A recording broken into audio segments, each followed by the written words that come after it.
আমি আমিতে ভাসি বেগুনি না লঙ্কা। তুমি তোমার দু চোখে সেই নীল ছুঁলে। Good morning everyone. সকালবেলা ঘুম থেকে উঠে এই যে গাছের ফুল তুলে নিয়ে আসলাম। প্রচুর ফুল, আজকেও প্রায় 25-30টা ফুল হয়েছে। গত আগের দিনকে 35টা হয়েছিল, আজকে ওর আমি 30টার কাছাকাছি তো হয়েছে। ফুল তুলে নিয়ে আসলাম আগে, এখন গিয়ে চা করবো। তোমার দাদাভাইকে খেতে দিলাম, মাছ ছিল, 1 পিস ভাত ছিল, সেটাই খেয়ে ও গেল। এখন টেবিলটা মুছতে হবে। আর মাসি এসছে, বাসন মাজতে গেছে কলে। তো চলো এখন চা খেয়ে আজকে দিনটা শুরু করা যাক। দেখ, বাজার করে এনে দিয়েছে। এই যে আলু পেঁয়াজ টেয়াজ ছিল না, মানে আছে অল্প অল্প আছে, তো সেগুলোই নিয়ে এসছে। আজকে আবার দেখছি একটা ঘ্যাটকলের ডাঁটা নিয়ে এসছে। এই পাতাটা আজকে বাটা করব, ডাঁটাটা কালকে করবো। আর এর মধ্যে কি পা কত লেবু নিয়ে এসছে দেখো, পাতে খাওয়া লেবু। এ তো কদিন যাবে, এক একটা করে এক এক দিন, 15 দিন চলে যাবে, এতগুলো লেবু আছে। চলো চা বসাই। টেবিলটাকে মুছে নিয়ে এলাম, এঠো টেবিল থাকলে না সকালবেলা ভালো লাগে না।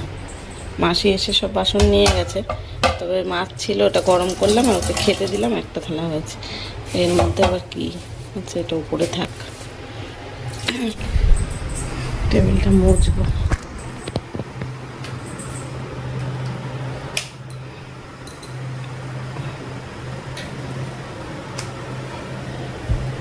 সকালে একবার টেবিল মুছেছি, জলের বোতলগুলো সব এই ঘরে ওই ঘরে কোথায় আছে, ওই যে ওই ঘরে একটা দেখা যাচ্ছে, আর ওই ঘরে বোধহয় আছে, ফ্রিজেও আছে। এখানে টেবিলে পারে দেখছি মাত্র এই 1-3টে বোতল, আর বোতল সব খুঁজে পাচ্ছি না, সব খুঁজে এনে ভরতে হবে।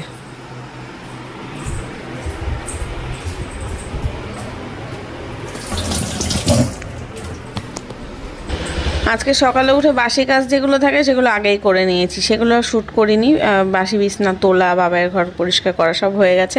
মাসিও চলে এসেছিলো। আর আজকে না আমার এই নাইটিটা ছিঁড়ে গেছে, দেখো কতটা ফেসে গেছে। ওই স্কুটির পেছন দিকে স্ট্যান্ডটাতে খোঁচা লেগে, মানে প্রথম থেকে একটুখানি ছেঁড়া ছিল, সেটার মধ্যে আবার বেঁধেছে। আর আমি চলে গেছি, আর খেচাত করে আওয়াজ হলো, দেখছি যে কী হলো, দেখছি নাইটিটা এইভাবে ছিঁড়ে গেছে। কী করবো বলো, এত সুন্দর একটা নাইটি, পুরো নতুন নাইটি, মানে বেশি দিন পরাও হয়নি। কবে কিনলাম, 6 মাস হয়তো হয়েছে নাইটিটার, এখন এই অবস্থা। ওই জায়গাটা মা আসলে বলবো সেলাই করতে হবে, জানি না ফেসে গেছে তো সেলাই করলেও হবে কি না। ঘরে বসে চা খেয়ে নিলাম, কারণ মাসি ঘর মুছবে বললো, এবার টেবিলের ওখানে বসে থাকলে অসুবিধা হয়, ওই জন্য খাটে গিয়ে বসেছিলাম। তারপর আমি চলে আসলাম রান্নাঘরে, বাজার যা এনেছে সেগুলো গোছাবো, মানে সব তুলবো ফ্রিজে। সব তো আজকে সবজিপাতি রান্না হবে না, আলু পেঁয়াজগুলোর যেখানে যেখানে রাখা সেগুলো রাখবো। আজকে লেবু বললাম না অনেক এনেছে, দেখো 2টো কাগজি লেবু এনেছে, আর গন্ধরাজ লেবু 2টো, আর সব পাতি লেবু। তা গন্ধরাজ লেবুর থেকে একটা রাখলাম আজকে রান্না করব বলে। আর টমেটো এনেছে, সেগুলো সব আলাদা আলাদা করে প্লাস্টিকে করেই তো আমি রাখি, যখনই রাখি দেখেছো আমি সবজি সবসময় প্লাস্টিকে করে ফ্রিজে রাখি, তাহলে ভালো ফ্রেশ থাকে। এমনি রাখলে না ঠান্ডায় সেগুলো শুকিয়ে কেমন একটা হয়ে যায়, ফ্রেশ ভাবটা থাকে না।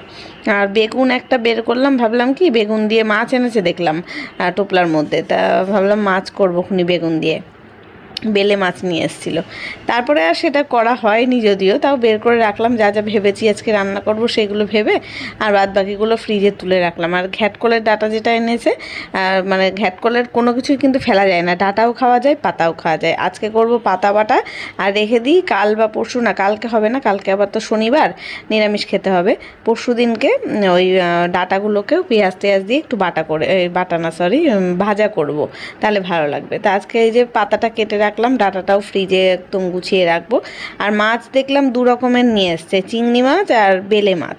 তা এবার দেখি কোনটা কি রান্না করা যায়, এখনও সেইভাবে ভাবিনি। এবার পটল নিয়ে এসছে, বেগুন নিয়ে এসছে দেখলে, তো পটল চিংড়ি করলে করা যেত, কিন্তু আবার বেলে মাছ রান্না করব বেগুন দিয়ে, আবার চিংড়ি মাছ করব, মানে পটল দিয়ে এত কিছু রান্না করলে খাবে কে? বাবাই আবার বাড়িতে নেই, বাবাই তো আসবে সেই সন্ধ্যেবেলা। পাতাগুলো এখানে একটু সেদ্ধ হতে বসালাম, সেদ্ধ না হলে তো গলা ধরবে, ঢাকা দেবো। আর এদিকে মাছ এনেছে আজকে 2 রকম, চিংড়ি মাছ এনেছে আর হচ্ছে বেলে মাছ।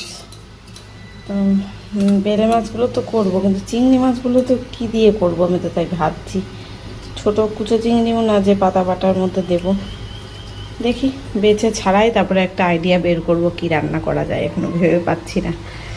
আজকে আমি ভাতটা সবার আগে বসিয়েছি, মানে ভাত বসিয়ে রেখে ভাবছি যে কি রান্না করব। পাতা বাটাটা তো মানে সেদ্ধ করেই নিয়েছিলাম, তারপর মাছগুলো সব ধুলাম, বাছলাম, লবণ হলুদ মাখালাম, তারপরে মানে ওই চিংড়ি মাছটাও বেছে রেখেছিলাম। বেছে টেছে তারপর ভাবলাম থাক, চিংড়ি মাছ ফ্রিজে তুলে রাখি, কালকে না হলেও অন্যদিন রবিবার কি সোমবার করে খাওয়া যাবে, রেখে দিই। এত দু রকম মাছ রান্না করলে না নষ্ট হবে, বাবাই মাছ খায় না, চিংড়ি মাছটা যদিও খায়, এবার ও তো সেই রাত্রে খাবে শুধু, দিদাবাড়ি থেকে খেয়ে আসবে দুপুরবেলা, আর ওই একটুখানি রাতের জন্য আর চিংড়ি মাছ রান্না করে রাখবো। আবার কালকে শনিবার, কালকেও কেউ খাবো না, খেলেও হয়তো তোমার দাদাভাই হয়তো একটু সকালবেলার খাবারটা খেলো, কিন্তু তারপরে আর তো কেউ খাবো না, নষ্ট হবে। রান্না করা জিনিস ফ্রিজে রেখে দেওয়ার থেকে কাঁচাটাই রেখে দিই, অন্য দিন করে খাবো। তা আজকে ভাবলাম বেলে মাছটা করি, একটু ঝাল মানে টক ঝাল করি।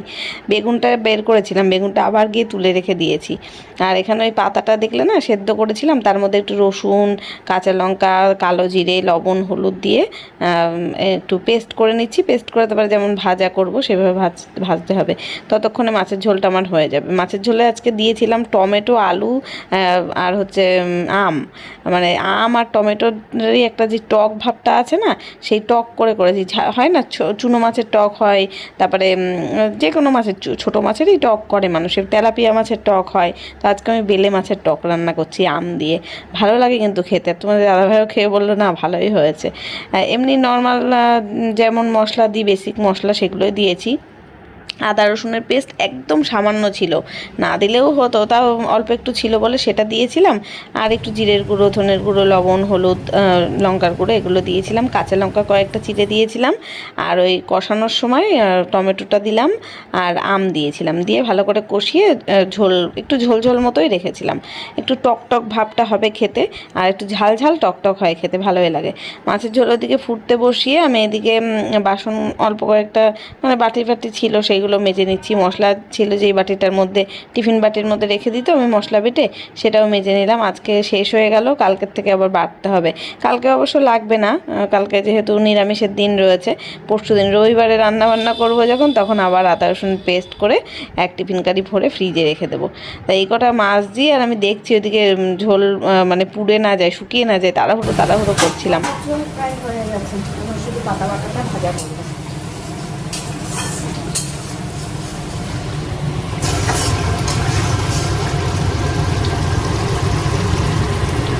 মাছের ঝোলটা নামিয়ে নিয়ে ভাবছি কি এই কড়াইতে করেই ওই পাতা বাটাটা ভাজা করব। চাইলে অন্য একটা ফ্রাই প্যান বা অন্য ননস্টিকের কড়াইতেও করা যেত, কিন্তু ওই ফালতু একটা পাতা বাটা করার জন্য অন্য একটা কড়াই আর এইটা করলাম না। আর এই কড়াইটা না একটু গোল টাইপের, তো এতে মানে ভাজাটা করলে বেশি ভালো। যদিও ননস্টিকের কড়াইতে লেগে যাওয়ার চান্সটা কম থাকে, মানে থাকেই না ধরতে গেলে, কিন্তু এই কড়াইগুলোতে তেল ভালো গরম না হলেই কড়াইয়ের তলায় লেগে যেতে পারে। কিন্তু এটা নাড়তে যাতে সুবিধা হয়, তো অ্যালুমিনিয়ামের কড়াইতে আমাদের রান্না করা অভ্যাস, ওই জন্য এটাই বেশি কমফোর্টেবল মনে হয়। তো এই যে দেখো মাছের ঝোলের লুকটা তোমাদের দেখাচ্ছিলাম। এখন পাতা বাটাটা হলেই আমি গ্যাস মুছে যাব স্নান করতে। গুড ইভিনিং, এখন 8টা বাজে 10 মিনিট বাকি। এখন চা বসালাম, আজকে দেরি হয়ে গেছে চা খেতে। বাবাই চলে এসছে বিকেলবেলা, পড়া ছিল বলে 5টা থেকে, তা আজকে আবার ওদের মাস্টার পড়ালো না। মা বলেছিল বাবাইকে নিয়ে আসবে, বাবাইয়ের বিকেলে 5টায় পড়ার কথা ছিল, তার মা এই গরমে আর আসতে ইচ্ছা করেনি মনে হয়। আর কালকে শনিবার, বাবার জন্য তো দুধ নিয়ে আসতেই হবে, তাই বললো পরপর দুদিন যাব না, ওর বাবাকে এসে আর কি নিয়ে যেতে। তাই ওর বাবা গিয়ে নিয়ে এসেছিলো, তখন গিয়ে এসছে বাড়িতে কটায়, 3:30 নাগাদ। ওর 3:30 না 4টের সময় এসছে, ওর বাবা যখন বাড়ি এসছে ওই টাইমে এসেছিলো। তো ও তো ওই বাড়ি থেকে খাওয়া দাওয়া করেই এসেছিলো। তারপরে বিকেলবেলা 5টার সময় পড়তে গেল, ওর স্যার আগের থেকে বলে দেয়নি যে পড়াবে না, বা গ্রুপেও দেখলাম কোনো মেসেজ দেয়নি, গিয়েও ফিরে আসলো। তারপরে আমি আবার জিজ্ঞেস করলাম, বললো না আজকে পড়াবো না, অন্য দিন, হঠাৎ করে আজকে বন্ধ করে দিয়েছে। তাই ওবার বলছে যদি বলতো তাহলে আমি প্র্যাকটিসে যেতে পারতাম, বিকেলে ওর প্র্যাকটিস ছিল, অনেক দিন ধরে প্র্যাকটিস কামাই হচ্ছে, মানে যেই দিনগুলো প্র্যাকটিস থাকে ওরও পড়া থাকে, সপ্তাহে 2 দিন এরকম হয়ে গেছে এখন, বুধবারেও থাকে, শুক্রবারে 2 দিনই প্র্যাকটিস থাকে, 2 দিনে ওর পড়াও থাকে, আর বাদ বাকিগুলো দিনগুলো যায়। এখন বাবাকে আমি বকাঝকা করছি পড়াশুনো নিয়ে, যে পড়তে বসতে চায় না মোটে, পড়তে যায়নি তাই কি এখন পড়তে বস, সেটাও বসবে না, তাই নিয়ে এখন বকাঝকা করছিলাম। এখন এই যে বাবাই গিয়ে ওর নিজের টাকার থেকে নিয়ে এসে দিয়েছে বেগুনি, বলে বেগুনি না লঙ্কার চপ, তাই ভাবছি, কিন্তু খেতে ভালো হয়। কিন্তু কোন দোকান থেকে আনলি বাবাই? কিন্তু ঠান্ডা হয়ে গেছে।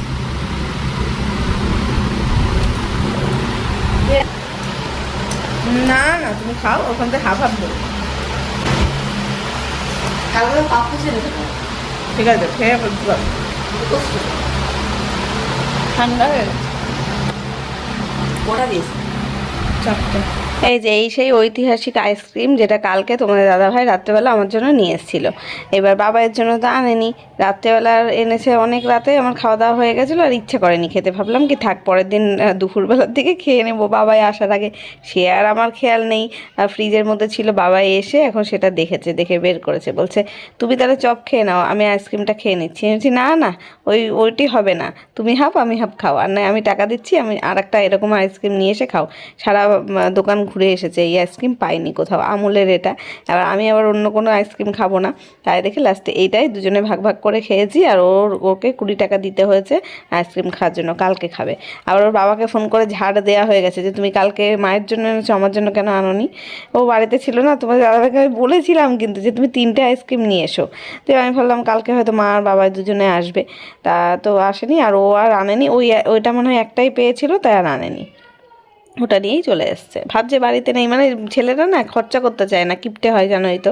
ওই একটা ভাবছে বাবাই বাড়িতে নেই, আসলে আবার কিনে দেবো, এখন একটাই নিয়ে আসি, এই করেছে। তারপরে ঝাড়টার খেয়ে তারপরে বাবাই খানিকক্ষণ যে পড়তে বসেছিল, আমি তো সন্ধ্যেবেলার থেকে ভীষণ মানে রাগারাগি মাথা গরম করেছি, চিল্লামিল্লি করেছি, আমার মাথা ব্যথা মানে গরম হয়েছিল। আমাকে ভোলানোর জন্য দেখলে তখন ওই চপ নিয়ে এসেছিলো, তারপরে তো তাও বসিয়েছি, ভেবেছিল মা হয়তো ছেড়ে দেবে আজকের মতো। তারপরে এখন খেয়ে দিয়ে সব ঘুমিয়েছে, ওর বাবা আর ও দুজনেই শুয়ে রয়েছে। এখন রাত 11:30 বাজে, আমি এইদিকে এই ঘরটা গোছাচ্ছি। এতক্ষণ ধরে দুজনের পেছনে চিল্লাচ্ছিলাম, আমি চিল্লিয়ে চিল্লিয়ে আমার গলা কান মাথা ব্যথা করছে। তো মানে এত রেগে যায় না ওরা, এমন এমন কাজ করে, রেগে যেতে হয়, কোনো মানুষ না রেগে পারবে না। তো আর বলছি না যে কি কি করেছে। তো যাই হোক, এখন জামা কাপড় ছিল ব্যাগের মধ্যে, যেটা বাবাই নিয়েও দিদাবাড়িতে গেছিলো, সেটাই বের করে ওয়ার্ড্রোবে আবার তুলে রাখলাম। আর ঘর দোর বিছনা টিছনা ঝেড়ে ঝুড়ে রাখলাম, যাতে সকালবেলা এই কাজটা না থাকে। আর দেখবে যখন রাগ থাকে না, তখন সেই রাগের আগে কাজও বেশি বেশি হয়ে যায়। কিন্তু তোমাদের কার সাথে এরকম হয়?